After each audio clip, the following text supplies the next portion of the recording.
Mr. Wagner, are you appearing before the state? Yes. This is the time set for sentencing. Good. Excuse me, how you doing? No, I'm talking now. Okay. Listen to me.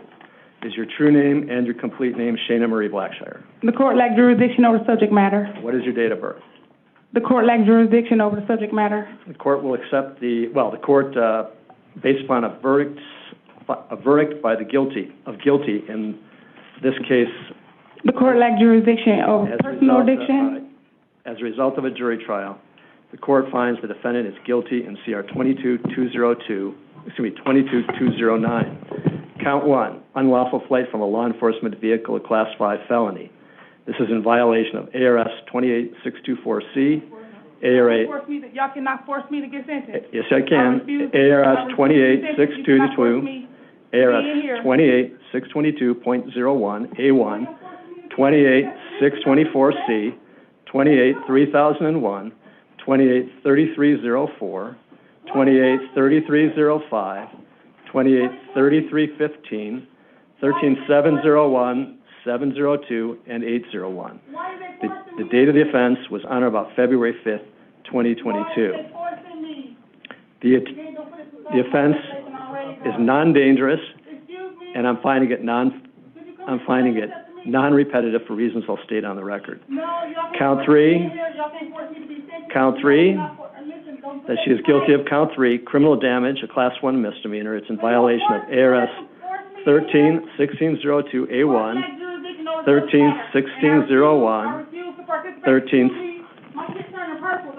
13-707, 13-802. And she's also guilty of count 4, burglary in the second degree. This is a Class 3 felony in violation of ARS 13-1507A, 13-1501, 701, and 702, and 13-801. The date of the offense was on or about February 5th, 2022. Judgment of the court that she's guilty of count 5, resisting arrest, a Class 6 felony in violation of ARS 13-2508, A1, 13-701, 702, and 13-801. The date of the offense was on or about February 5, 2020. Excuse me, advisor. Why are they allowed to do such things? 2022. The offenses are non-dangerous and non-repetitive. The reason I'm finding them is the microphone off, Louis, by the way. Turn it off. Excuse me, that's illegal. Y'all can't do that. No, that's on. What you're about to witness is not just a sentencing hearing. It's a complete collision between reality and delusion. This defendant isn't disputing evidence anymore. She's disputing the existence of authority itself. Multiple felony convictions. A jury verdict already entered. And yet she believes that by reciting statutes, refusing to participate, and talking over the judge, she can somehow opt out of consequences. His is a textbook sovereign citizen collapse. Unlawful flight, burglary, resisting arrest. All serious charges, paired with absolute refusal to acknowledge jurisdiction. And here's the key thing to watch. The court isn't emotional, reactive, or rattled. The judge proceeds methodically, calmly stacking findings on the record while the defendant spirals. Every interruption, every refusal, every outburst doesn't help her. It hurts her. Stick with this hearing because you're going to see exactly how courts handle defendants who believe consent is required for sentencing and why that belief... Why are you allowing that? I'm finding you're your own lawyer. He's not your lawyer. He's nothing going to do it. I'm finding that they're non-repetitive because I believe that these cases, all of the charges in this case and in CR 2022-208, which is the prior case for which the defendant was convicted, these cases all of those charges could have been brought together and tried together, but they weren't. I'm not criticizing the decision. It is what it is. It happened for independent reasons, but I'm finding that they are not repetitive. All right. So, Mr. Wagner, do you want to be heard on behalf of the state? I do, Your Honor. And if the victims wish to be heard, we have victims here in the courtroom, a victim, I think, I'm not sure. No, Your Honor, she's outlasted the victims. She's outlasted the victim. Do you wish to be heard? The victims have had to return back to their homes in Oregon, and they're not here, which is a detriment to them. They had as much a right to be here as she did for sentencing, but she is her own attorney, and she's drugged us out long enough that the victims aren't here to give a statement today. Right, so y'all can't do that. Y'all cannot force me. Y'all can't sentence me like this. Ms. Blackshire, I believe that these are repetitive and that she should be subject to the Category 2 repetitive offender statutes. She committed these crimes. She was taken into custody for the first crimes, the 208, Your Honor. She was taken into custody for 208. She made bond and was released on bond. And then she committed these separate offenses while on felony pretrial release. I just want to make clear, to save your words, I do intend to impose the enhancement of 2 years for the crimes being committed while on release. This is the central myth sovereign citizen arguments are built on. The idea that personal consent determines jurisdiction. It doesn't. Jurisdiction is established by statute, venue, and the defendant's presence before the court, especially after a jury verdict. Once guilt has been determined, sentencing is not optional. Notice how the judge doesn't argue philosophy. He cites statutes. He grounds every step in the record. Meanwhile, the defendant believes reciting random legal codes, many of which are misapplied or irrelevant, somehow nullifies the court's authority. It doesn't. In fact, it reinforces the court's concern about her refusal to comply. This moment matters because it sets the tone for everything that follows. From here on out, the court is no longer just sentencing a defendant. It's managing a defendant who refuses to acknowledge the process. So I just want to... All right, thank you. If there was any confusion about that, I wanted to straighten it out. I apologize for interrupting you, but I thought it was something to clarify up front. This is illegal. I believe that it's more than warranted. She was sentenced. Those were separate cases. She was released from those cases, and she committed the new cases. Not only did she commit these crimes separately from the other crimes, these crimes significantly, especially the burglary, I believe substantially affected the victim. The victim, the owner of the property at Morningstar Ranch. Yes, she was burglarized before. No real property was taken from there. As you heard, you sat through both trials. But in this case, in this burglary here, count... Let me out of here. I don't have to proceed with this. Move. I don't have to. Count 4, Your Honor. Let me out now. The defendant confronted the victim at her home and has substantially affected the way the victim feels about her safety and security at the home, which I think is very important, Your Honor, to acknowledge that. I'm sorry. I'm getting... What's that? Are you going to allow No, I'm talking to you. Why are you taking her up? No. You're not? Okay. Because I don't want to be in here. Staying in. Requested to leave. Oh, you're bringing the chair in. Okay, that's fine. I apologize, Mr. No. That's fine, Your Honor. I was getting signals from the defense. That's fine. I also would point out to the court that the unlawful flight from law enforcement... All right, stand by. Apparently they're going to restrain her and bring her back in.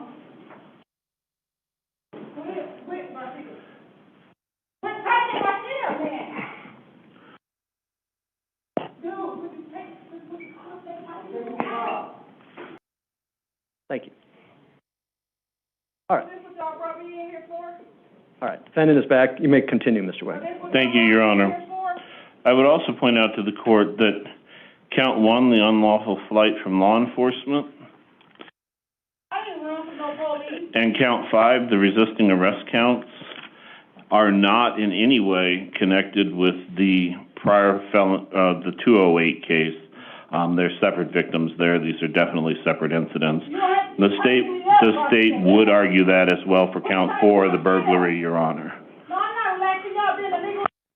The court lacks jurisdiction over the subject matter. Listen carefully to what's happening here. The judge isn't rushing. He's carefully listing each conviction, each statute, and each classification, felony by felony, count by count. That's intentional.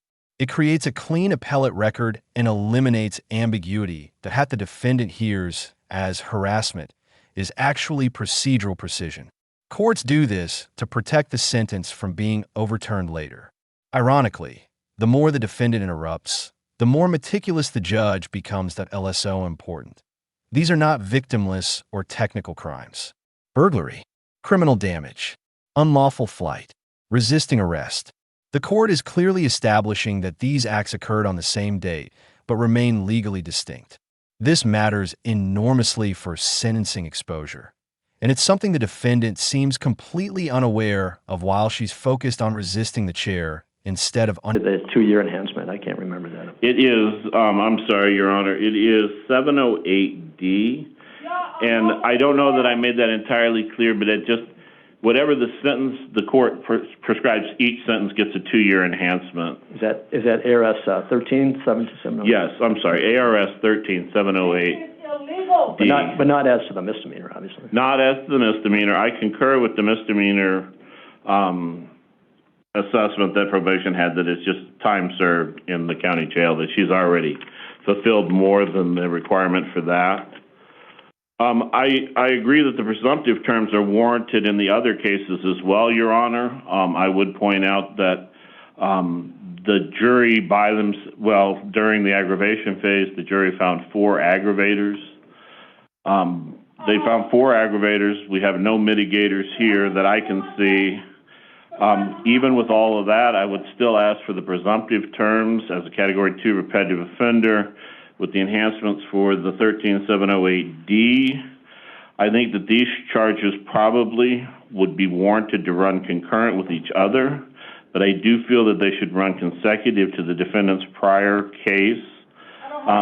She caused more harm and more emotional stress to the victim, the owner of the property, and then we have separate victims as to the resisting arrest charge and the fleeing from law enforcement charge, Your Honor. I don't have anything more to add than that, and there's no victims' presence. There's some representatives, some neighbors, some people from the Morningstar Ranch that are still living in the area. They're present here today just to watch, I suppose. Very well. Thank you very much. All right, the court imposes a sentence as follows. As to count 1, unlawful flight, a Class 5 felony, the court, as I said, finds the offense to be non-repetitive, non-dangerous. The court imposes the presumptive term of 1.5 years in the Arizona Department of Corrections. The court imposes an additional 2 years sentencing enhancement because this offense was committed while the defendant was on pretrial release, and that's pursuant to ARS 13708D. So the total sentence as to count 1, Class 5 felony, is 3.5 years. As to count 2, this is the misdemeanor criminal damage. The court imposes a sentence of time served.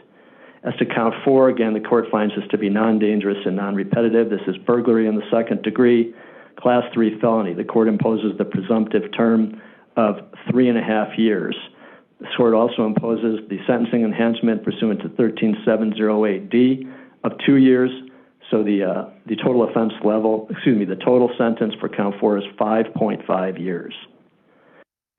As to count 5, resisting arrest, it's a Class 6 felony, non-dangerous, non-repetitive. The court imposes the presumptive sentence of 1 year. The court further imposes the sentencing enhancement as required by law under ARS 13708D for 2 years for a total of 3 years. Designates that the sentence imposed on counts 1 and 5 are to run concurrent with each other. That is the unlawful flight and the resisting arrest. The sentences in counts 1 and 5 are to run concurrent with each other. The sentence imposed on counts 1 and 5 are to run consecutive to the sentence imposed on count 4, which was 5.5 years as to burglary in the 2nd degree. So the sentence imposed on counts 1 and 5 is to run consecutive to count 4. The court imposes the sentence imposed on count 4 in this case, which is burglary in the 2nd degree of 5.5 years, is to run consecutive to the sentence that was imposed in case number CR 22208. Right, so the sentence imposed as to count 4 in this particular case is to run consecutive to the sentence imposed in case number CR 22208. That's because this defendant was released in the prior case, 22-208, when it was a justice court case. She was released when she posted bond on July 7th, 2021. She failed to appear and a warrant was issued for your arrest on October 20th, 2021. The events in this particular case are alleged to have occurred, I believe, on February 5th, 2022.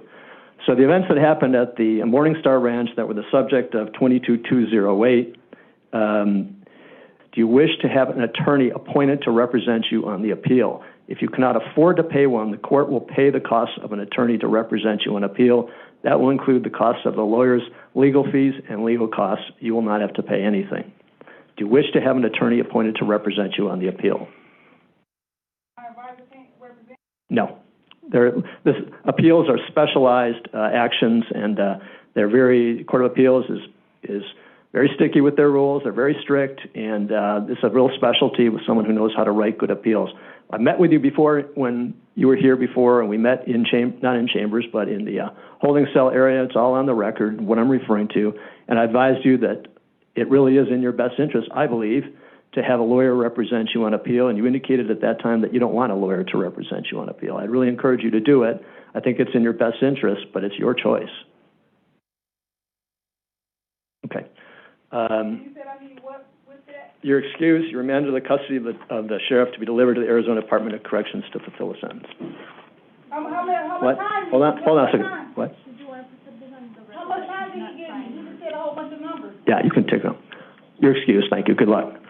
All right. I'm not having the defendant step forward to sign for notification of her rights and to sign the judgment in this particular case. She's consistently throughout all the proceedings in the Justice Court and in this court as to whenever required to do so or asked to do so, refused to sign anything. So that would be point. The defendant's behavior becomes part of the courtroom record, even if it's not a formal charge. Judges assess not just crimes, but conduct. Resistance, refusal, and disruption signal future compliance issues, especially when probation or supervision is being considered. This is why courtroom demeanor matters. The judge isn't reacting emotionally, he's observing. And what he's observing is someone who refuses direction, escalates conflict, and externalizes blame. That directly impacts sentencing decisions, particularly when evaluating whether someone can safely remain in the community.